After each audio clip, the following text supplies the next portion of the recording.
मही सिंह और आप देख रहे हैं नेक्स्ट नाइन न्यूज। दिल्ली शराब घोटाले मामले में पिछले साल से जेल में बंद पूर्व उप मुख्यमंत्री मनीष सिसोदिया को ट्रायल कोर्ट ने बड़ी राहत दी है। जी हाँ, मनीष सिसोदिया ने कोर्ट में याचिका दाखिल कर एमएलए फंड से पैसा रिलीज करने की अनुमति मांगी थी ताकि उनके विधानसभा क्षेत्र में विकास कार्य को आगे बढ़ाया जा सके। अदालत की ओर से इस मामले में अब जाकर आदेश जारी हुआ है और इसमें उनको थोड़ी राहत मिलने की पूरी उम्मीद बताई जा रही है। वहीं आपको बता दें, शराब घोटाले मामले में ईडी ने उनके खिलाफ यानी मनीष सिसोदिया के खिलाफ मनी लॉन्ड्रिंग का केस दर्ज किया था और पूछताछ के बाद उन्हें गिरफ्तार किया गया था। अभी भी वो जेल में बंद है, लेकिन विधानसभा चुनाव आने वाले हैं। ऐसे में क्या अरविंद केजरीवाल की तरह मनीष सिसोदिया को किसी तरीके की राहत मिल पाएगी या नहीं, ये बड़ा सवाल खड़ा होता है। लेकिन जिस तरीके से अगर पूरा मामला समझा जाए, मनीष सिसोदिया लगातार याचिका तो लगाते हैं, लेकिन कहीं ना कहीं उनकी याचिका खारिज हो जाती है। वहीं अब देखा जाए तो अरविंद केजरीवाल भी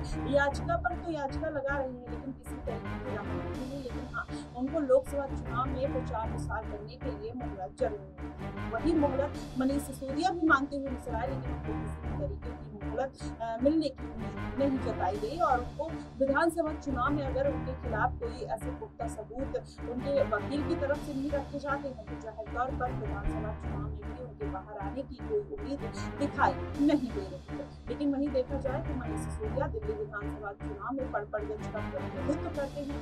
उन्होंने कोर्ट से अपनी पड़पड़गंज विधानसभा से विभिन्न विकास कार्य के लिए विधायक फंड से 3 करोड़ रुपए जारी करने की अनुमति मांगी थी। अब राउजर कोर्ट ने उनकी मांग को स्वीकार करते हुए इसकी अनुमति दे दी है और कोर्ट के आदेश के बाद अब मनीष सिसोदिया के विधानसभा क्षेत्र में विकास कार्य से जुड़े जितने प्रोजेक्ट है उनको आगे बढ़ाने के लिए अपील की गई है और उसमें मदद भी मिलने वाली है। फंड न होने की वजह से काम कहीं रुका हुआ था, लेकिन अब मनीष सिसोदिया अगर जेल में रहकर ऐसे काम करते हुए नजर आएंगे तो जाहिर तौर पर जनता का रुख जो है वो उनकी तरफ जाता हुआ दिखाई देगा। वहीं मनीष सिसोदिया शराब घोटाले से जुड़े मामले में पूरी तरीके से कहीं न कहीं वहां पर कोर्ट में फंसे हुए हैं। मनीष सिसोदिया दिल्ली में जमानत के लिए कई बार कोर्ट में अर्जी तो दाखिल करते हैं, लेकिन उन्हें कभी राहत मिलने की कोई उम्मीद नहीं जताई गई। उन्हें पिछले साल ही हिरासत में लिया गया था और बाद में गिरफ्तारी की घोषणा की गई थी। वहीं सिसोदिया उस वक्त से जेल में बंद है जब उन्हें बीच में एक बार जमानत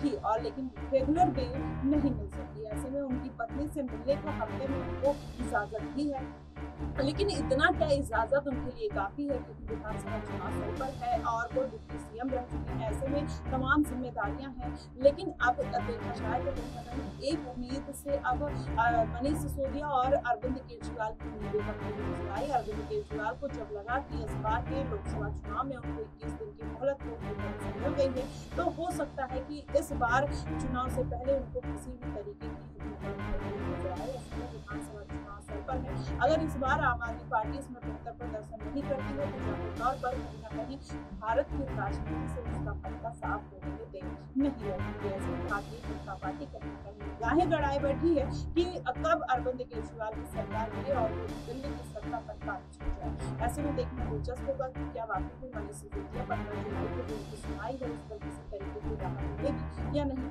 आप हमें कमेंट बॉक्स में जरूर बताइएगा। फिलहाल के लिए बस इतना ही। देश और दुनिया की तमाम खबरों के लिए हमारे साथ बने रहिएगा नेक्स्ट न्यूज।